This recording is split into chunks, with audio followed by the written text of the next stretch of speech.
So as I was reviewing what you would need to work with clay, I began to discover that there were alternatives that are more common in each household.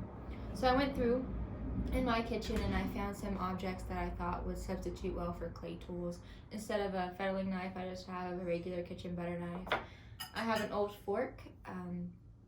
This could work a couple ways. I thought when I first grabbed it that it would work in place of a serrated rib, which is the smoothing tool that we used last time, but we didn't have the serrated rib, which was the jagged edge, and so I thought a fork could do that purpose. It also could substitute as a needle tool if I were scoring the surface of a piece of clay to attach it to itself or to another object. I think this would do well. Speaking of a needle tool, you could use a sewing needle, a crocheting needle, the tip of a fork. I personally prefer to use a mechanical pencil. If you don't have a mechanical pencil, you could also use a traditional pencil.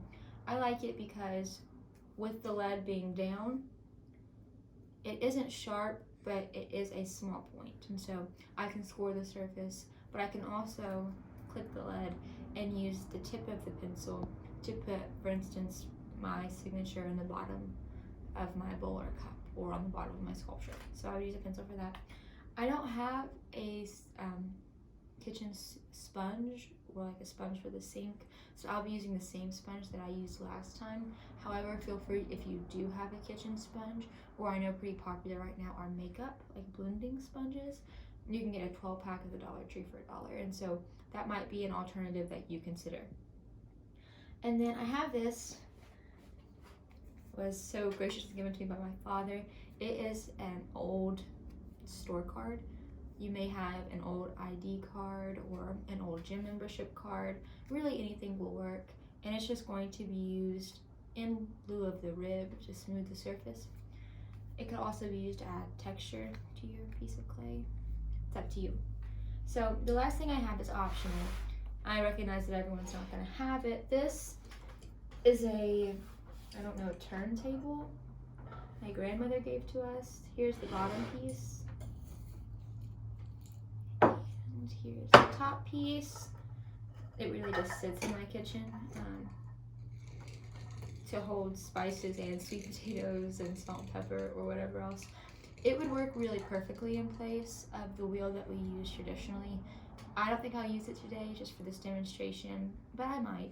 I just wanted to show you that there are alternatives in your house.